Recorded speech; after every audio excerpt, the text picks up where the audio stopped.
Hi, my name is Sarah Olson, and I'm a friend of Open Books and of Whitney Young High School.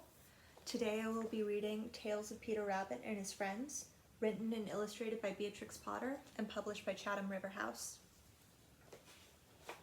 The Tale of Peter Rabbit.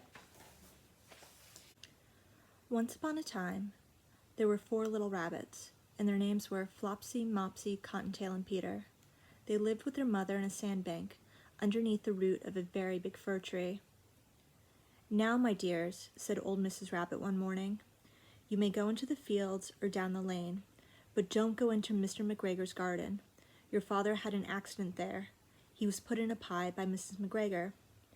Now run along and don't get into mischief. I am going out." Then old Mrs. Rabbit took a basket and her umbrella and went through the woods to the baker's. She bought a loaf of brown bread and 5 currant buns.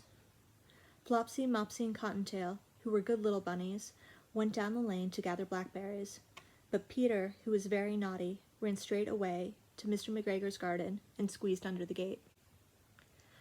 First he ate some lettuces and some French beans, and then he ate some radishes, and then, feeling rather sick, he went to look for some parsley. But round the end of a cucumber frame, whom should he meet but Mr. McGregor? Mr. McGregor was on his hands and knees planting out young cabbages, but he jumped up and ran after Peter, waving a rake and calling out, "Stop, thief!" Peter was most dreadfully frightened.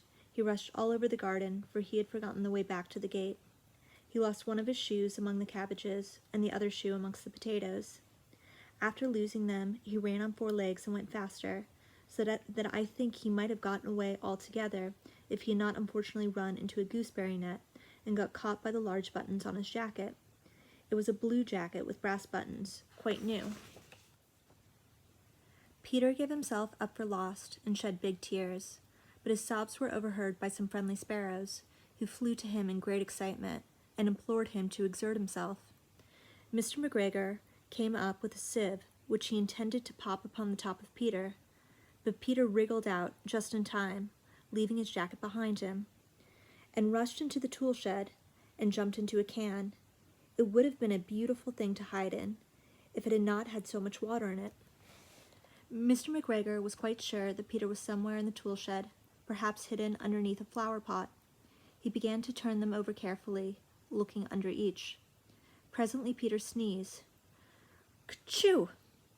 Mr. McGregor was after him in no time, and tried to put his foot upon Peter, who jumped out of a window, upsetting 3 plants. The window was too small for Mr. McGregor, and he was tired of running after Peter. He went back to his work. Peter sat down to rest. He was out of breath and trembling with fright, and he had not the least idea which way to go. Also, he was very damp with sitting in that can. After a time he began to wander about, going lippity, lippity, not very fast, and looking all around.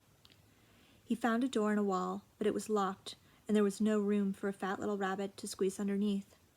An old mouse was running in and out over the stone doorstep, carrying peas and beans to her family in the wood. Peter asked her the way to the gate, but she had such a large pea in her mouth that she could not answer. She only shook her head at him. Peter began to cry. Then he tried to find his way straight across the garden, but he became more and more puzzled. Presently he came to a pond where Mr. McGregor filled his water cans. A white cat was staring at some goldfish. She sat very, very still, but now and then the tip of her tail twitched as if it were alive. Peter thought it best to go away without speaking to her.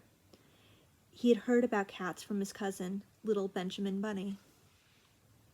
He went back toward the tool shed, but suddenly, quite close to him, he heard the noise of a scritch, scratch, scratch, scritch.